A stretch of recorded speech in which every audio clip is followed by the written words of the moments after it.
7 से 11 नवंबर 2020 तक शिमला के ऐतिहासिक रिज मैदान पर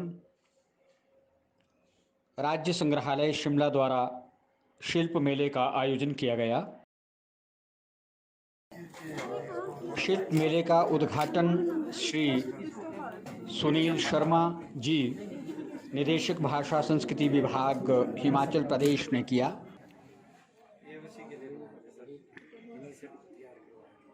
इस अवसर पर राज्य संग्रहालय के अध्यक्ष डॉक्टर हरि चौहान, हिमाचल कला संस्कृति भाषा अकादमी के सचिव डॉक्टर करम सिंह और मेले में अपनी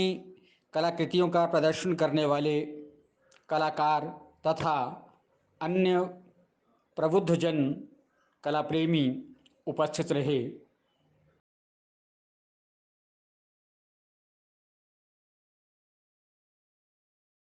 हिमाचल कला संस्कृति भाषा अकादमी शिमला के फेसबुक लाइव पेज और यूट्यूब चैनल पर आप सभी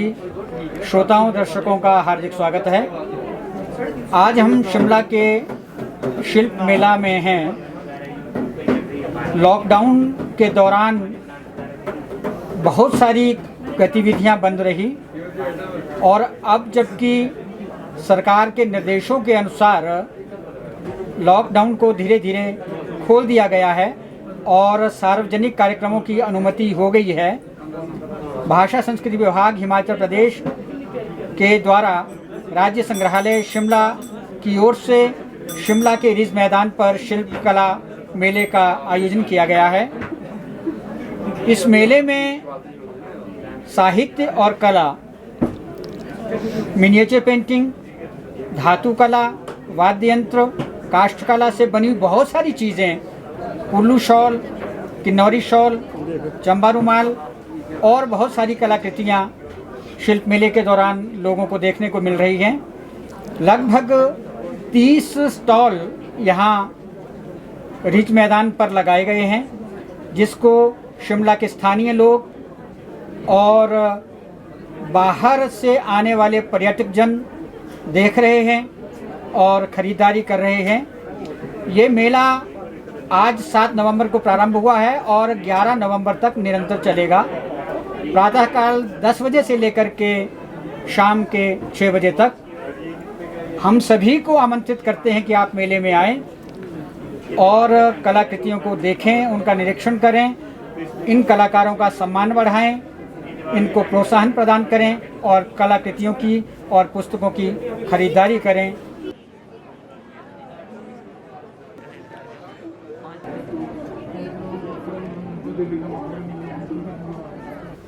अगर हम बात करें मेटल क्राफ्ट की, तो मंडी जिला से बाली चौक की क्षेत्र से श्री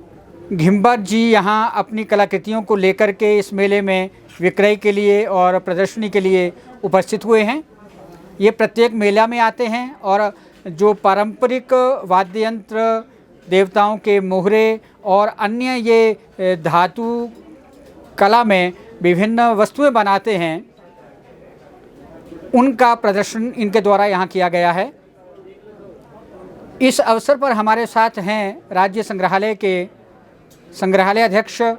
डॉक्टर हरि चौहान, जो हिमाचल प्रदेश में इन मेलों का आयोजन करते हैं और ये मेला इन्हीं के द्वारा आयोजित किया गया है। और डॉक्टर हरि चौहान जी कला और साहित्य के भी आधिकारिक विद्वान हैं। आज हम धातु कला के संबंध में इनके साथ बातचीत करेंगे और इस शिल्प मेले में जो धातु कला के विभिन्न स्टॉल्स यहाँ लगाए गए हैं और उनमें जो विभिन्न कलाकृतियों का डिस्प्ले किया गया है, उसके बारे में भी, इतिहास के परिप्रेक्ष्य में जो हमारी धातु कला की हिमाचल प्रदेश में समृद्ध परंपरा रही है, उसके बारे में भी बात करना चाहेंगे। तो मैं डॉक्टर हरि चौहान जी से पहले ये जानना चाहूँगा कि हिमाचल प्रदेश के इस भूभाग में मेटल क्राफ्ट का क्या इतिहास रहा है, किस तरह की परंपरा यहाँ रही है और कैसे ये परंपरा कालांतर में समृद्ध हुई है, मैं ये डॉक्टर हरि चौहान जी से जानना चाहूँगा। भारत में मूर्तिकला का जो मेटल क्राफ्ट्स धातु कला का एक बहुत समृद्ध इतिहास रहा है, जहाँ हमें सिंधु घाटी सभ्यता में ब्रॉन्ज की जो नर्तकी की मूर्ति प्राप्त होती है, उसके साथ साथ समय के साथ साथ इस कला को भारतीय भूभाग में बहुत महत्व मिला। और जब हम हिमाचल की बात करते हैं तो हिमाचल प्रदेश में जो धातु मूर्ति कला का जो प्रभाव है विशेष तौर पे, क्योंकि कश्मीर के माध्यम से हमारे हिमाचल प्रदेश में या दूसरे हम कह सकते हैं सेंट्रल इंडिया के माध्यम से भी हिमाचल प्रदेश में इसका प्रवेश हुआ है। कश्मीर से जो धातु कला के हमारे ब्रॉन्जेस वगैरह, जिसको हम मास्टर ब्रॉन्जेस कंसीडर करते हैं, चंबा जिला के भरमौर के जो लक्षणा देवी और छतराड़ी की शक्ति देवी, और इसके अलावा चंबा के अन्य मंदिरों में भी बहुत सारे हमारे जो मूर्ति कला, जो धातु की बनी मूर्तियां हैं, वो प्रतिष्ठित है। भरमौर में जहाँ हम 7वीं और 8वीं शताब्दी के जो हमारे धातु से बनी मूर्तियां हैं, और उसके अलावा हमारे सतलुज वैली में भी कुछ एक ब्रॉन्जेस मिलते हैं। और जब हम इसका और पीछे जाते हैं तो हमें जब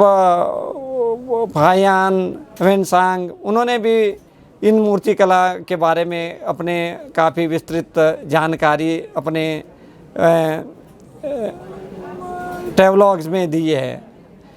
कि यहाँ पर बुद्धिस्ट जो मोनेस्ट्रीज़ वगैरह थी अपने कुल्लू में, वहाँ पर काफ़ी जो धातु कला की मूर्तियाँ उस टाइम उन्होंने देखी थी बुद्धिस्ट सेक्ट की। और उसके बाद जब हम दूसरी ओर आते हैं, जिसमें हाटकोटी में 9वीं 10वीं शताब्दी की जो प्रतिमा है, हाटेश्वरी माता की जो प्रतिमा है, तो वो उसका प्रभाव में सेंट्रल इंडिया से मिलता है। तो इस तरह से है कि हिमाचल में जब अन्य भागों में ये मूर्ति जो मेटल क्राफ्ट्स का जो यूज़ होता रहा है, तो हिमाचल प्रदेश में भी एट पार उसको यहाँ के जो क्राफ्ट्समैन हैं उन्होंने इसको अपनाया। हिमाचल प्रदेश में जो मूर्ति कला में जब हम देखते हैं तो हमारे जो जितनी भी जो मास्टर जो आइडल्स है, जो मूर्तियाँ हैं, ये हिमाचली का नहीं बल्कि पूरे विश्व में भारत का एक गौरव बढ़ा रही है। क्योंकि देश या जिसको हम कह सकते हैं विदेशों में भी इतनी प्राचीन जो मूर्तियाँ हैं, लाइफ साइज ब्रॉन्जेज है, वो नहीं मिलती। हमें कुछ ग्रीक आर्ट्स के जो नमूने मिलते हैं, लेकिन हमारा जो क्लासिकल पीरियड्स में जो इनका निर्माण किया गया है, इनका ढलान किया गया, वो अपने आप में बहुत अति विशिष्ट है। फिर उसके पश्चात हम देखते हैं कि उसके पश्चात भी ये जो मूर्ति कला है, जो धातु कला है, ये विशेष तौर पे 2 पार्ट्स में ही यूज़ होती रही है। इनका हमारे यहाँ सेकुलर कम बल्कि रिलीजियस पर्पज़ के लिए इनका यूज़ हुआ है। इसमें मोहरे बने हैं, देवताओं की पालकियाँ बनी हैं, बड़ी मूर्तियाँ बनी हैं, और उसके साथ साथ वाद्य यंत्र बने हैं। वाद्य यंत्र का भी जब हम देखते हैं तो हम अगर अर्लीस्ट जो हमारे डोरवेज वगैरह है जो कार्व्ड है, वो चाहे स्तूप के है, तो उसमें भी हमें म्यूजिकल इंस्ट्रूमेंट की आकृतियाँ मिलती है। तो म्यूजिकल इंस्ट्रूमेंट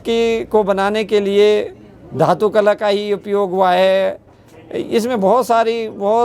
जिसको कहते हैं बहुत कम मात्रा में कोई है जिसमें लकड़ी के जो वाद्य यंत्र बने, अन्यथा मेटल क्राफ्ट्स में ही जो इसका उपयोग होता रहा है। डॉक्टर चौहान, जैसा आपने अभी भारत में धातु कला के इतिहास को रेखांकित करते हुए हिमाचल प्रदेश में जो विगत शताब्दियों में मूर्तियां बनी हैं जैसे आपने चंबा का जिक्र किया है, हाटेश्वरी का जिक्र किया है, और इस तरह की बहुत सारी प्राचीन मूर्तियां हैं जो पूर्ण आकार की हैं, आदम कद की हैं, और उनका जो कला विज्ञान रहा है वो बहुत समृद्ध रहा है। आज भी पूरे विश्व में उन मूर्तियों के लिए हिमाचल प्रदेश को जाना जाता है, उसकी मान्यता है, और वो इतिहास हिमाचल प्रदेश को प्राचीन गौरव दिलाता है। हिमाचल प्रदेश में आज भी हम कुल्लू जनपद की बात करें, मंडी की बात करें, या हिमाचल प्रदेश के शिमला या अन्य क्षेत्रों की बात करें, देवताओं के मोहरे बनाने की परंपरा आज भी है। मूर्तियों का निर्माण आज भी उसी परंपरा के माध्यम से किया जाता है, और बहुत सारे कलाकार ऐसे हैं जो आज भी इस तरह की मूर्तियां बना रहे हैं। तो ये जो हिमाचल प्रदेश में शिल्प कला, या विशेष करके जो आज हम बात कर रहे हैं धातु कला की, तो इसके लिए बहुत सारे लोगों का योगदान रहा है। राष्ट्रीय स्तर पर भी हिमाचल के कलाकारों को पहचान मिली है, आज भी बहुत सारे कलाकार इसमें कार्य कर रहे हैं। तो कलाकारों के योगदान को आप किस प्रकार से देखते हैं कि हिमाचल प्रदेश के कलाकारों ने जो पूरे विश्व में धातु कला और मूर्ति कला के माध्यम से मूर्तियों का निर्माण करके हिमाचल का गौरव बढ़ाया है, उसमें कलाकारों को योगदान को आप किस प्रकार से देखते हैं? बिना क्राफ्ट्समैन के ये संभव नहीं है कि जो मूर्ति कला है, ख़ासतौर पे जो हमारे रिलीजियस जो नीड्स है उसको फुलफिल करने के लिए जो हमारे क्राफ्ट्समैन हैं, इन्होंने बहुत अहम भूमिका निभाई है।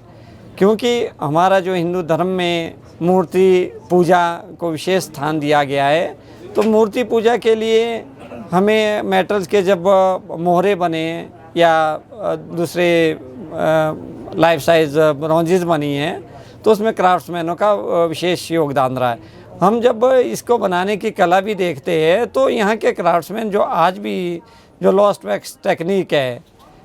उसमें आज भी काम करते हैं। अभी हमें इस बात की बड़ी खुशी है कि चंबा में हमारे कुछ एक आर्टिस्ट अभी भी जो पुरानी तकनीक, जो लॉस्ट वैक्स टेक्निक से अभी मूर्तियों का निर्माण करते हैं, और उनकी देश में नहीं विदेशों में भी बहुत भारी डिमांड है। अमेरिका, इटली, फ्रांस इत्यादि जगह में उन्होंने चाहे अपने घर में रखने के लिए, क्योंकि यहाँ के जो स्कल्पचर है इतने सुंदर बने हैं कि हर कोई उसकी ओर मोहित होता है कि ठीक है, हम अपने रिलीजियस बिलीव्स के लिए उनका इंस्टॉल किया है, लेकिन आदमी अपने घर में की शोभा को बढ़ाने के लिए ये भी उनको ज़रूरत रहती है। तो चंबा के जो क्राफ्ट्समैन है, जिसमें ख़ास तौर पे प्रकाश जी का नाम, जिन्हें राष्ट्रीय स्तर के पुरस्कार मिले हैं, प्रेसिडेंट अवार्ड मिला है, कालिदास अवार्ड मिला है, तो स्टेट्स के अवार्ड मिले हैं, मास्टर क्राफ्ट्समैन के अवार्ड मिले हैं, तो ऐसे असंख्य अवार्ड उनको मिले हैं। इसके अलावा बहुत सारे अन्य जो कलाकार हैं, ख़ासतौर पे चंबा में जो लॉस्ट वैक्स टेक्निक्स पे काम करते हैं, तो उनका विशेष योगदान रहा है। और दूसरा, इसमें जो हमारे मोहरे हैं, मोहरे में दूसरी तरह का, इसको हम रिपोजे वर्क कहते हैं। रिपोजे वर्क में क्या होता है कि इसमें जो शीट है, शीट को ये पीछे से बनाते हैं कि शीट को पीछे से हैम्बर करके इसको आगे के लिए उभारा जाता है। ये भी हमारी बहुत प्राचीन टेक्निक है,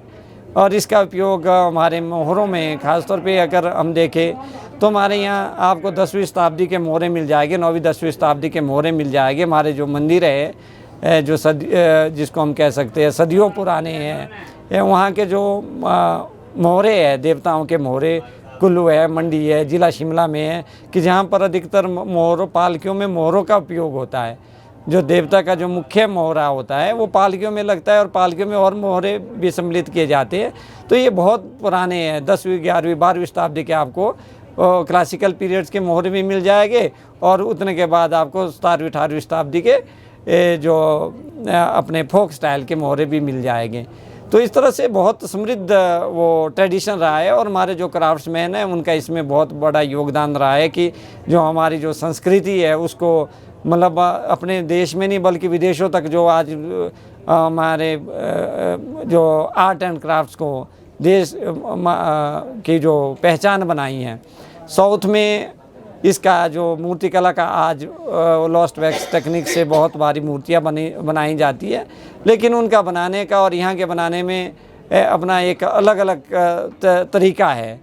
कि जहाँ पर हमारे क्राफ्ट्समैन सिर्फ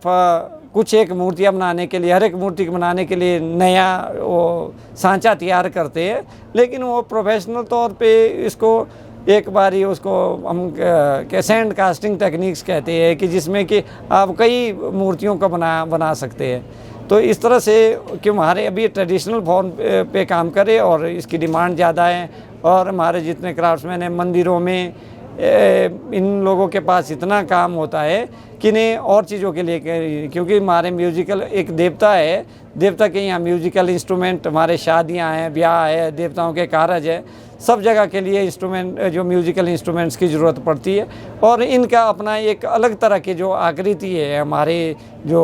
म्यूजिकल इंस्ट्रूमेंट है, ये भी एक अलग तरह की इनकी बनावट है। जारण सिंगा बहुत कॉमनली मतलब यूज़ हुआ है, लेकिन जो हमारी काहल है, करनाल है और दूसरे जो ढोल है, ये इसके अलग तरह की इसको बनाने की विधि है और अलग तरह से इसके जो थाप है इसके अलग तरह से बजाने का इसका अपना महत्व है। तो इस तरह के जो ये आप अन्य भागों में नहीं पाएंगे इस तरह का जो क्राफ्ट्स। डॉक्टर हरि चौहान वर्तमान में राज्य संग्रहालय के अध्यक्ष हैं और विगत कुछ वर्षों से भाषा संस्कृति विभाग द्वारा शिल्प मेलों का आयोजन किया जा रहा है। इससे पूर्व बेंटनी कैसल शिमला में, छोटी काशी महोत्सव मंडी में और मनाली में भी सफल मेलों का आयोजन किया जा चुका है। इसके अतिरिक्त इन्वेस्टर मीट में और राष्ट्रीय स्तर पर जो मेले होते हैं, कलाग्राम में, सूरजकुंड में भी शिल्प मेलों का आयोजन किया जा चुका है। और विगत वर्ष जो सूरजकुंड में मेला हुआ है उसका तो थीम ही हिमाचल प्रदेश का क्राफ्ट रहा है। शिल्प मेलों के आयोजन के पीछे मकसद क्या है और इससे किस तरह से हमारे कलाकारों को या कलाकृतियों के विक्रय में, प्रदर्शन में उनका सहयोग हो रहा है या उन्हें सहायता मिल रही है, इसके बारे में हम आपसे जानना चाहेंगे। शिल्प मेले को आयोजित करने का जो मुख्य उद्देश्य रहा है हमारा, वो कि हिमाचल की जो पारंपरिक कला है और शिल्प है उसको रिवाइव करना है, क्योंकि बहुत सारी जो हमारी विधाएं थी वो विलुप्त होने की स्थिति पे थी और इन लोगों ने जो हमारे क्राफ्ट्समैन हैं उनको प्लेटफॉर्म नहीं मिलता था, तो वो अपना जो प्रोडक्ट्स तैयार करते थे तो वो डिमांड पे करते थे। ऐसा नहीं था कि उनके लिए कोई किस तरह का आयोजन होता था, वो डिमांड के अनुसार अगर किसी ने बताया तो कभी उनके लिए बना दिया या वो मंदिरों में काम करते थे। तो इन शिल्प मेला के से हमारा एक तो रिवाइवल ऑफ आर्ट था, तो दूसरा स्वरोजगार के अवसर पैदा करना था कि जो मास्टर क्राफ्ट्समैन वो स्वयं तो अपनी कला वस्तुएं बनाएगा, लेकिन उसके साथ साथ अपने जो आगे अन्य जो यंग जो जनरेशन है जो इस काम में अपना इंटरेस्ट नहीं शो करती थी, क्योंकि ये अधिकतर जो कार्य है ये पुश्तैनी कार्य रहे हैं कि जिन लोगों के घर में बुजुर्गों ने काम किया तो आगे उनकी नेक्स्ट पीढ़ी इसमें काम करती थी, लेकिन जब इसमें कोई इनको मार्केट या उनको रोज़गार के फाइनेंशियल बेनिफिट्स नहीं होते थे तो उन्होंने ये काम करने छोड़ दिए थे। लेकिन जब ये कला मेलों का हमने आयोजन जब से शुरू किया है तब से इसमें बहुत अच्छा रिस्पांस इन लोगों को मिला है, क्योंकि इनको एक प्लेटफॉर्म मिल गया, क्योंकि मंदिरों के साथ ही अपने घरों में जो अपना समय है उसमें कार्य करते हैं और अपने साथ इनके जो शागिर्द हैं उनको इन्होंने अपना काम सिखाया, उनके लिए भी स्वरोजगार के अवसर पैदा हुए और इन लोगों का जो एक फाइनेंशियल वो है, जो वित्तीय स्तर है वो भी ऊंचा हुआ है कि जहां पर विगत 3 सालों में लगभग हमारे जो राज्य संग्रहालय के माध्यम से 70 से 80 लाख रुपए का जो बिजनेस है इन लोगों को मिला है। और इनमें हमने विभिन्न ज़िलों में ये अलग अलग जगह पे हम ये मेलों का आयोजन करते हैं। जैसे आपने कहा कि हमने शिमला में किया है, बेंटनी कैसल में, सूरजकुंड में किया है, मनाली में किया है, मंडी में किया है, इसके अलावा ऊना में हमने किया है, कांगड़ा में किया है, नगर कुल्लू में किया है, और चंबा में क्या है, धर्मशाला में क्या है, तो इस नाहन में क्या है, पोंटा साहिब में, तो इस तरह से अलग अलग जगह पे हम इनका आयोजन करते हैं कि ताकि जो ये अपना सामान बनाते हैं उसको आगे बेच सके और इनके जो आत्मनिर्भर के लिए भी, इनके लिए जो एम्प्लॉयमेंट, सेल्फ एम्प्लॉयमेंट भी जनरेट हो पाए इनके लिए। डॉक्टर चौहान, आपने ये जानकारी दी कि राज्य संग्रहालय किस तरह से शिल्प मेलों के माध्यम से हिमाचल प्रदेश के कलाकारों को उनकी कलाकृतियों के विक्रय के लिए मेलों के माध्यम से मार्केट उपलब्ध करवा रहा है और कलाकारों को इससे लाभ भी हो रहा है। लेकिन हमने ये देखा है कि कोरोना काल में जहाँ 5-7 महीनों का ऐसा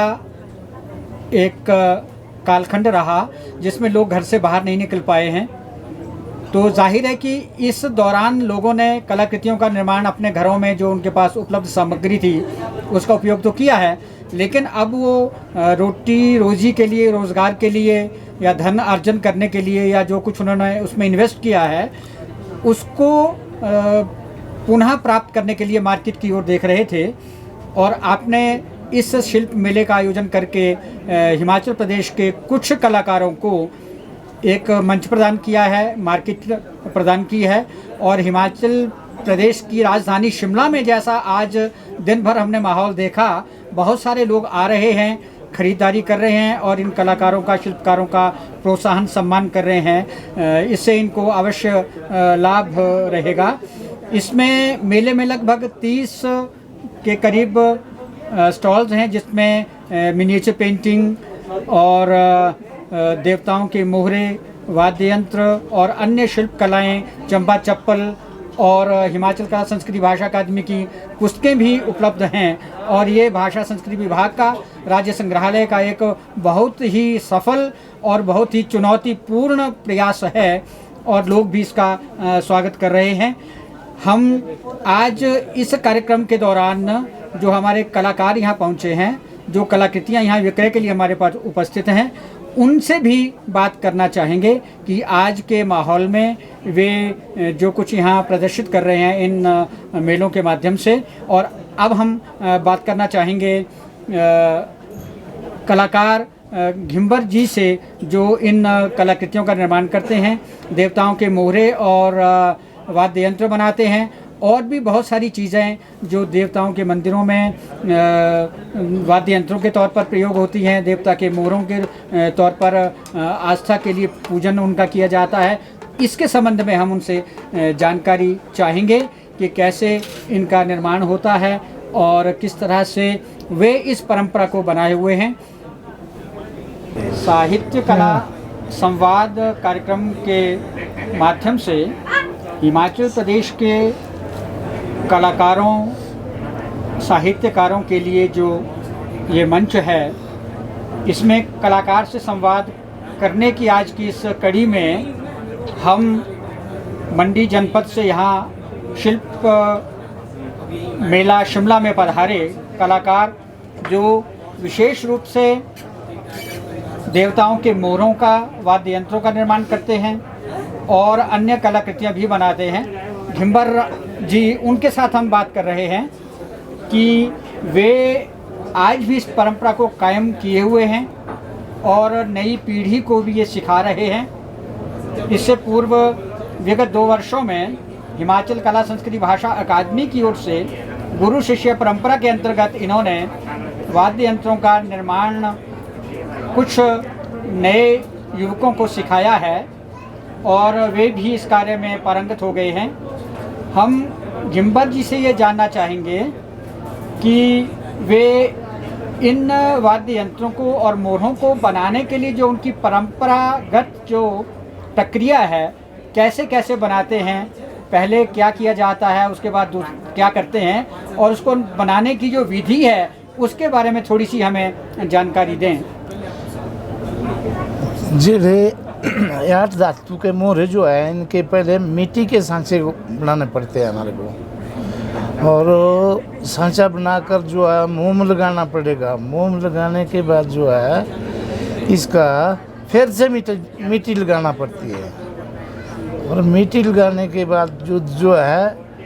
फिर मोम को निकाल देना और वो माल ढलाई कर देना। और ऐसे से अर्श धातु के मोहरे होते हैं। जैसे अब शीट पर अब ढोल है, करनाली है, इसकी मेटल शीट आई हुई होती है। और शीट पर जो है, इस पर जो है हाथ से जो है अपने टूलों से जो है हम कलाकारी करते हैं। और खानदानी पेशा हमारा दादे बाबा से लेकर जो है यही देवी देवते के काम करने का। हर देवती के ऑर्डर होते हैं हमें जी भाई। कई जगह में सोने का काम पड़ता है, कई जगह में चांदी का काम पड़ता है, और कई जगह में पीतल का काम भी करना पड़ता है। तो ऐसी संस्कृति में जो है आगे बच्चे भी यही काम करते हैं, पोतरू भी यही काम करते हैं, धोतरू भी करते हैं, और लोग भी आते हैं सीख के काम करने जो है जी। यही खानदानी में पेशा है आपने हमारा। अभी बताया कि आप देवताओं के मोहरे बनाते हैं, उनके वाद्य यंत्र भी बनाते हैं और देवठी में रह कर के काम करते हैं। तो ये बहुत पवित्र काम माना जाता है, क्योंकि उसके बाद उस मोहरे की प्रतिष्ठा करके देवता देवी रूप में उसको माना जाता है, पूजा की जाती है। तो इसको बनाने के लिए बहुत सारे नीति नियमों का भी आपको पालन करना पड़ता है। तो उसके बारे में थोड़ी सी आप जानकारी दे पाएंगे कि क्या क्या नियम आपको रहना पड़ता है, क्या क्या परंपरा आपको निभानी पड़ती है जब आप देवता का कोई मोहरा बनाते हैं या किसी देवठी के लिए काम करते हैं या कोई देव कार्य होता है। कई देवठी पे है ऐसा है जी, नीने पेट से काम करना पड़ता है। भूखे पेट से जो है, जो उस देवते के जो है पुजारी है, गुर है, और जो है ये लोग जो है ये भी वैसे हम जैसे नीने बैठेंगे, पर हम जो है हम एक टाइम खाना खाएंगे और बड़े नेम प्रेम से करेंगे। और जेडे वो बैठे हुए धामी होने वहाँ उनका भी ऐसा होता है जी भाई, वो भी जो है बेचारे भूखे पैसे बैठे हुए हो गए। सवेरे चौका देना उन्होंने गोबर का और बहुत शुभ काम चाहिए। और दिन को हमारा फल फ्रूट से जो है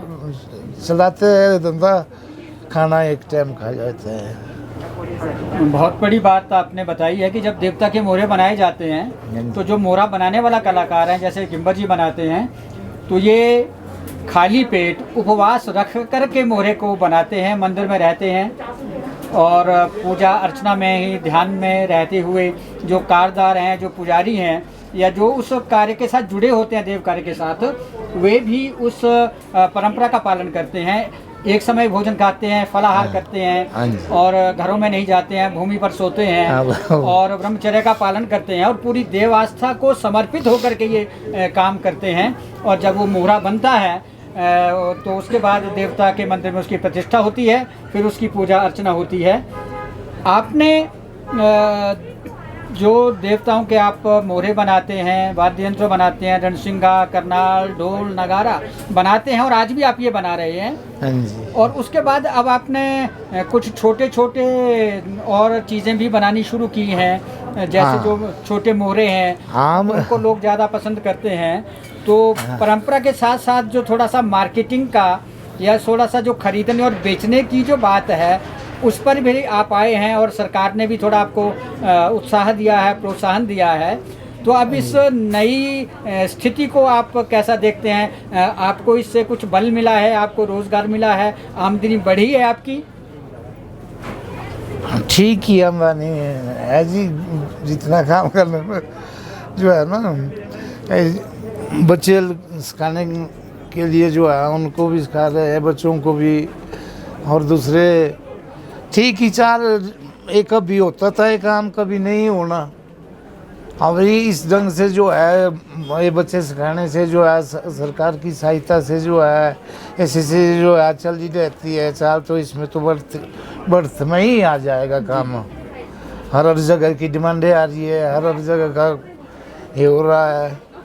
तो पता लगने में ऐसे घर बैठे कौन पूछते थे हमारे को, ये कहीं सालों में मिलता था काम। इस वक्त अच्छा चल रहा है। गिम्बर जी का कहना ये है, जैसा भी वो बता रहे थे कि पहले तो कभी कभार उनको काम मिलता था कोई मंदिर का काम आ गया, कोई देवता का काम आ गया, या किसी व्यक्ति ने कोई चीज़ बनवाने के लिए इनको कहा। और अब जब से भाषा संस्कृति विभाग के माध्यम से, सरकार के माध्यम से थोड़ा प्रोत्साहन इनको मिल रहा है और इस तरह के मेलों का आयोजन हो रहा है, जैसे आज हम शिल्प मेला में बैठे हैं, तो इनको ज़्यादा मौका मिल रहा है अपनी चीज़ें बनाने का भी और उनको बेचने का भी और लोगों के बीच में पहुंचने का भी, और इससे इनको अच्छा लग रहा है। तो आप सरकार से, विभाग से या लोगों से आप और क्या उम्मीद रखते हैं कि ये जो आपका काम है ये और ज़्यादा बढ़े, उसके लिए आप क्या उम्मीद करते हैं लोगों से कि कैसे आपकी सहायता हो? हाँ जी, अब ऐसा है जी, ऐसा चाहते हैं हम सरकार से जो है कोई ऐसी सहायता हो, जैसे हर मेले लगते हैं कोई ऐसी लगेगी तो वहाँ के लिए हमारे को मुगते रहे तो ठीक रहेगा हमारा भी धंधा। तो ऐसी बात है, और क्या ज़्यादा बोले हैं। शिल्प मेले के दौरान हमने मेटल क्राफ्ट, धातु कला को लेकर के राज्य संग्रहालय के संग्रहालय अध्यक्ष डॉक्टर हरि चौहान के साथ बातचीत की। उन्होंने धातु कला के इतिहास और परंपरा के संबंध में हमें जानकारी दी और एक हिमाचल प्रदेश के बहुत प्रसिद्ध कलाकार जो परंपरा से कई पीढ़ियों से देवताओं के मोहरे बनाते हैं, वाद्ययंत्र बनाते हैं और धातु कला की अन्य भी बहुत सारी चीज़ें बनाते हैं, पूजा की सामग्री बनाते हैं। घिम्बर जी उनके साथ बातचीत की और उन्होंने इस परंपरा के बारे में और सरकार द्वारा इस तरह के मेलों के माध्यम से जो प्रोत्साहन दिया जा रहा है और हिमाचल कला संस्कृति भाषा अकादमी जो गुरु शिष्य परंपरा के माध्यम से इस तरह के कलाकारों को, नए युवा पीढ़ी के कलाकारों को प्रशिक्षित करने के लिए, उनको प्रशिक्षण देने के लिए कार्यक्रम चला रही है, उसके संबंध में हमने जानकारी दी। हम अपेक्षा करेंगे कि हिमाचल प्रदेश और देश के विभिन्न भागों में जो कला प्रेमी इस कार्यक्रम के माध्यम से हमारे साथ जुड़े हैं, हमारे श्रोता और दर्शक हैं, वे मेले में पधारें और इस तरह के कलाकृतियों का खरीदें, उनका क्रय करें और इससे इन कलाकारों को भी प्रोत्साहन मिलेगा, सम्मान मिलेगा। और ये जो हमारी प्राचीन परंपरा है, देव परंपरा, देव कार्य की परंपरा, वाद्य यंत्र निर्माण और देवताओं के मोहरों को बनाने की परंपरा, और जिसमें घिम्वर जैसे बहुत सारे कलाकार हिमाचल प्रदेश के विभिन्न क्षेत्रों में, चंबा, कुल्लू, सिरमौर, शिमला आदि क्षेत्रों में और कार्य कर रहे हैं, धातु कला में विभिन्न चीज़ों का निर्माण कर रहे हैं, उनको प्रोत्साहन मिलेगा, उनको सम्मान मिलेगा और ये परंपरा हमेशा आगे चलती रहेगी। बातचीत करने के लिए डॉक्टर हरि चौहान जी और कलाकार कलाकृतियों का निर्माण करके यहाँ आने वाले और हमारे साथ बातचीत करने के लिए घिम्बर जी का बहुत बहुत आभार, धन्यवाद व्यक्त करते हैं। नमस्कार।